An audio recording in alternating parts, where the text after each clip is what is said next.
Congratulations for getting your new BT30 Spindle for your 1100 or 770. Let's take a look in this video on how to install it so we can get you back to making chips. This video will cover the upgrade for both the 770M and the 1100M mills, but will mainly show the 1100M on screen. Anytime there's a difference, it will be noted with an on-screen graphic. Please read all the installation guides included with your upgrade and conversion packages for all the tools, requirements, warnings and cautions, and any changes to the procedure. Before we get started with the actual install, we do need to take care of one thing, updating PathPilot. If you're at 2.4 or less, you have to click on the link above to update. Otherwise, it's always a good habit to make sure that you're on the current version. Prepare the machine. Remove any tooling, fixtures, or workpieces from the machine. Then jog the spindle nose until it's approximately 6 inches above the table. Power off the machine and the PathPilot controller. Push in the emergency stop button on the operator box. From the PathPilot interface, select Exit. Turn the main disconnect switch to off. Disconnect any pneumatic air lines on the machine and verify that the lines are empty. Open the spindle cover and lock it in the up position. Then, disconnect the spindle motor quick connect fitting. Remove the power drawbar. Confirm that the airline with the red strip is labeled top, and the airline with the white strip is labeled bottom. If the airlines aren't labeled, label them. Disconnect the 1/4 inch airlines from the top and bottom push to connect fittings on the power drawbar cylinder. Pull out the quick release pin. Then, use a 5mm hex wrench to remove the shoulder screw from the base plate. Remove the power drawbar cylinder. Disassemble the original drawbar. While using one hand to hold the spindle lock arm, use the other to remove the spindle lock arm pivot screw with a 5mm hex wrench. Carefully remove the spindle lock arm. Remove the spindle lock base with a 5mm hex wrench. From the spindle door, remove the spindle lock arm with a 4mm hex wrench. Remove the R8 spindle. With a 13mm and a 19mm open-ended wrench, loosen the existing drawbar assembly, allowing the R8 collet, drawbar, and spring washers to be removed from the spindle. Release the tension from the spindle belt, and then remove it from the machine. Using a 3mm hex wrench, loosen all 3 set screws on the pulley retention nut. Remove the pulley retention nut from the machine with a provided spanner wrench. You will now have access to the power drawbar flange, pulley, and pulley spacer, which are keyed to the spindle shaft. Turn on the machine and the PathPilot controller. Turn the main disconnect switch to on, twist the emergency stop button on the operator box, press the reset button on the operator box, then bring the machine out of reset and reference it. Remove only 5 of the socket head cap screws that secure the spindle flange to the head casting with a 6mm hex wrench and set them aside. Then, loosen the remaining socket head cap screw, but do not remove it. Removing it could cause the spindle to fall out of the head casting. Center the machine by typing in the MDI line the appropriate command to center your machine and press Enter. Place a wooden block on the machine table and slowly lower the spindle nose on top of the block, keeping it clear of the coolant nozzles. Remove the remaining socket head cap screw with a 6mm hex wrench and set it aside with the others.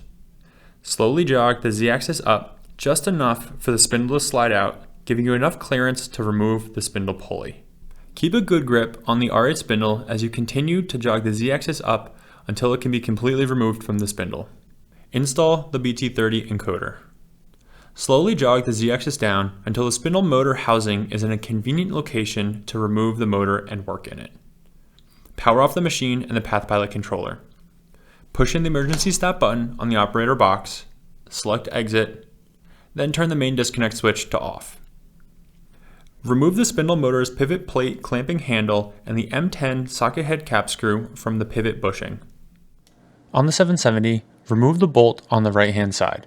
Then, using a pry bar, lift the left-hand side as you loosen the shoulder screw. Remove the spindle motor and its pivot plate assembly from the spindle head and set them aside. Clean the inside of the spindle motor housing with a mild degreaser. Then install the encoder reed head on the head casting using a 3mm hex wrench. Leave the encoder just loose enough to make the final adjustments later in this procedure. Route the wires up behind the spindle door switch and position the slack along the floor of the casting. To help route the wire bundle through the energy chain, tape up the loose ends of the wire. You can use a flat-bladed screwdriver to pop out each of the retainers on the energy chain. Then route the wire bundle through the energy chain and out the back. Identify smooth surfaces on which to adhere the cable tie holders. Use sandpaper to scuff the surface, which will help with adhesion. And then secure the encoder wire with a zip tie. Identify the knockout holes on the top of the electrical cabinet, remove one, and put one of the cord grips in its place. Take the encoder wire and route it through the cord grip and into the electrical cabinet. Locate the encoder wire and connect each individual wire to the supplied terminal block as detailed in this table. Inside the electrical cabinet, remove the top wire trough and set it aside. On the ECM version 1.5 board, identify the J9 connector and, if needed, cut away any wire trough tabs to make room for the connector. Connect the terminal block with the encoder wires to the J9 connector. Organize the wires into the wire trough, then reinstall the wire trough cover. Replace the spindle motor pulley spacer. First, remove the motor pulley by using a 6mm wrench to remove the M8 socket head cap screw and washer securing the motor pulley to the motor shaft. It may be helpful to use the old belt to gain grip on the spindle motor pulley. Remove the spindle motor pulley from the motor shaft with a gear puller. If you find it difficult to remove the spindle motor pulley, either get some assistance or carefully use thin pry bars. Remove the shaft key and set it aside. Remove the motor pulley spacer from the motor shaft. You can discard the original motor pulley spacer. Slide the new motor pulley spacer onto the motor shaft. Replace the shaft key that you removed earlier. Then reinstall the original pulley onto the shaft. You may need to use a rubber mallet to gently tap both of them into place. Secure the motor pulley with the socket head cap screw and the washer that you've removed earlier. Install the motor and its pivot plate back onto the machine. Install the BT30 spindle and align the encoder. Turn the main disconnect switch to on, twist out the emergency stop button, press the reset button on the operator box, bring the machine out of reset, and reference it. Find the new BT30 spindle. Disassemble the BT30 spindle from the top of the drawbar, remove the jam nut with a 19mm open-ended wrench, and remove the disc spring compression nut with a 25mm open-ended wrench. Some drawbar assemblies also include a number of shim washers beneath the disc spring compression nut. If your spindle includes these, save them and reinstall them at the same location later. Remove the 16 disc springs and set them aside. Loosen the 2 set screws on the disc spring guide with a 2mm hex wrench. Then use a flat-bladed screwdriver to separate the disc spring guide off the spindle shaft. Set it aside. Loosen the 3 set screws that secure the retention nut with a 3mm hex wrench. Remove the retention nut with the provided spanner wrench. You can use the old belt to hold the spindle in place as you loosen the retention nut. Set the retention nut aside. Remove the power drawbar flange, the pulley, and the encoder ring. Set all the parts aside. Raise the head casting to provide enough clearance to insert the new spindle. The spindle hole on the 1100M faces the rear of the machine, while the 770M has a flat which needs to face forward when installing it. Rest the spindle securely on the 2 blocks of wood. Apply a thin coat of oil to the outside of the spindle. Then, slowly jog the Z-axis down until the head casting is flush with the spindle flange. Make sure they slide in easy and does not twist as the Z-axis is lowering. Find the 6 socket head cap screws that you set aside earlier. Secure the spindle flange to the head casting with one of the socket head cap screws. Slowly jog the Z-axis up until you can remove the 2 blocks of wood from the machine table. Install the remaining 5 socket head cap screws into the spindle flange. Working in a star pattern, tighten all 6 socket head cap screws to 20 foot-pounds. Install the encoder ring with the magnetic ring pointing up. Remove any stickers from the encoder ring. Position the encoder read head tangent to the encoder ring, setting its distance with a thin piece of paper or a shim. Tighten the 2 flange screws to secure the encoder read head in place and remove the shim. Rotate the spindle by hand to confirm there's no risk of collision or entanglement with the encoder wire. Install the pulley and power drawbar flange over top of the spindle. Reinstall the retention nut. Grip the pulley with the old belt and use the provided spanner wrench to tighten the retention nut. And secure it by tightening all 3 of its set screws using a 3mm hex wrench. Install the disc spring guide, tightening the set screws with a 2mm hex wrench. Install all 8 sets of disc springs onto the disc spring guide as shown here. Make sure that all the shims are replaced.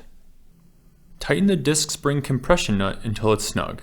To hold the disc spring guide in while tightening, insert the provided dowel into the large hole. Secure it with the jam nut and make further adjustments after completing the power drawbar upgrade.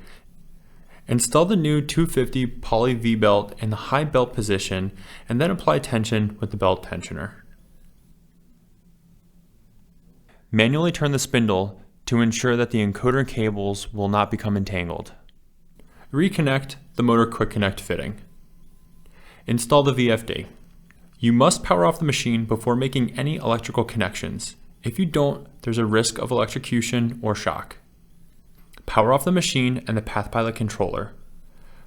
Push in the e-stop button on the operator box. Click exit on PathPilot and turn the main disconnect switch to off. In the electrical cabinet, remove the lower wire trough cover and set it aside. Remove the access panel from the VFD using a flat bladed screwdriver and set it aside. Remove all of the wires connected to the VFD with a flat bladed screwdriver, Phillips head screwdriver, or Torx driver as necessary. Loosen the 4 mounting screws that secure the VFD with a Phillips head screwdriver, and remove the VFD from the electrical cabinet. Find the new VFD provided in this kit, and install it in the electrical cabinet with the 4 mounting screws that you set aside earlier. Install the wires that you removed from the old VFD into the new VFD. Use the following images to verify all of the connections. After double checking and confirming the wire connections, replace the access panel on the VFD. Organize the wires into the wire trough and then replace its cover that you set aside earlier. Verify the installation. Power on the machine, take it out of reset and reference it. In PathPilot's MDI line on the main tab, type admin config, then select enter. In the dialog box, select OK. The Tormach machine configuration screen will appear. Select 1100MX or 770MX depending on your machine model. Then select Save and Start. After PathPilot loads, bring the machine out of reset and reference it. In the MDI line, type admin encoder test, then select Enter. Follow the on-screen instructions to verify your upgrade. Upgrade your power drawbar. Remove the 3 M14 flathead cap screws that secure the power drawbar cylinder's assembly mounting plate with a 10mm hex wrench. Set the mounting plate and its hardware aside. Remove the 3 105mm power drawbar standoffs from the pneumatic cylinder with a 17mm open-ended wrench. Discard the standoffs. Remove the hex head screw from the power drawbar cylinder rod with a 24mm wrench. You may need to use an impact driver. Remove and discard the M16 washer. Install the jam nut onto the hex head screw and then install that into the power drawbar cylinder rod. Install the 3 provided 152mm power drawbar standoffs with a 17mm open-ended wrench. Reinstall the mounting plate and its hardware onto the power drawbar cylinder assembly. Install the power drawbar cylinder assembly onto the mill's spindle head with the quick release pin and the compression spring shoulder screw removed from the original power drawbar. Connect the air lines to the power drawbar cylinder. Adjust the hex head screw with a 24mm hex wrench so that it's about 20 to 40 thousandths away from the BT30 drawbar. Then secure the jam nut with a 20mm hex wrench. Congratulations on installing a new BT30 Spindle. If you ran into any issues, please make sure to reach out to tech support or take a look at the Tormach Tech Support YouTube channel for videos like how to adjust your BT30 powered drawbar. If you like what we're doing here, please make sure to like the video and subscribe to our channel. Thanks.